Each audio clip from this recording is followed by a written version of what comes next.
that the Fed's done or central banks are done. On top of that, we have the regional bank issues and looming in the background. So what do you say to this laundry list of factors that people typically point to say that we're at the end of the Fed hiking cycle? Well, I think they're talking their book, right? I mean, asset managers really want lower interest rates. It's like, so first of all, anytime you see what's going on with someone who's talking, if you have an asset manager who says interest rates should be lower, like let's first of all just like recognize the bias and maybe not even the bias, the hope, right? The hope that they get what they're looking for. Like I think it's the sort of thing where you've got to be very you have to be data oriented in terms of evaluating what's going on, but you also have to be critical. And I think that's a very important thing to think about when you're evaluating what's happening, is that level of critically evaluating the goodness of the things that you're seeing. And so, as an example, go look at the services PMIs in the US over the course of the last 3, 4, 10 years. They're like uncorrelated to actual services demand. Okay, well, so you can talk about the services PMI till you're blue in the face, but I don't care because it's a terrible indicator, right? I don't even look at it. It's not worth looking at. In fact, it's an indication of not rigorous analysis.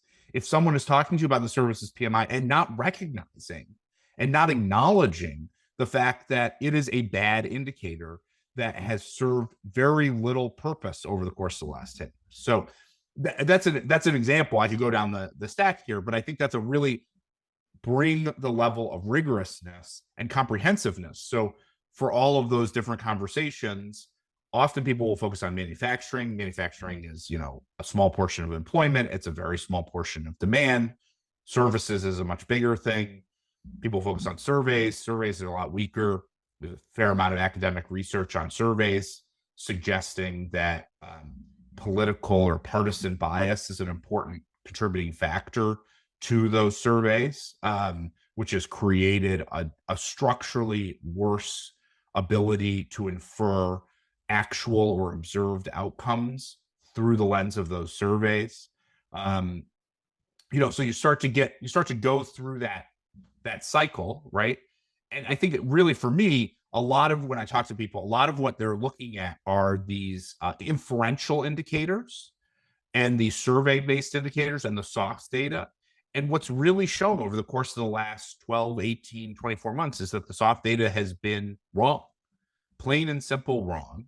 And so go to the hard data and go to the comprehensive hard data, right? And so you've got to talk about the fact that non-resi structures are actually expanding. You got to talk about the fact that housing compressed, but is now actually showing signs of picking up. You got to talk about payrolls, household survey, strong, right? Continuing claims, strong.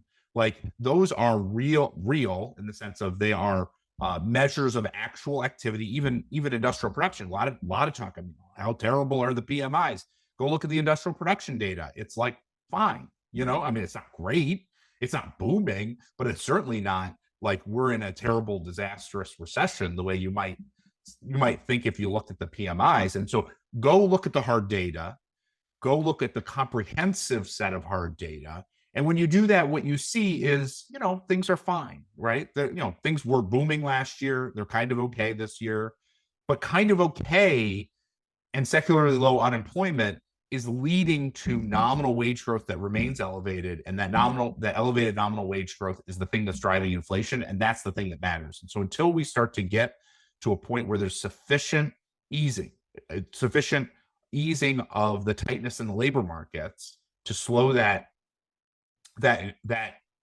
wage income, right? We're not going to break the back of inflation. And right now we're not there, plain and simple.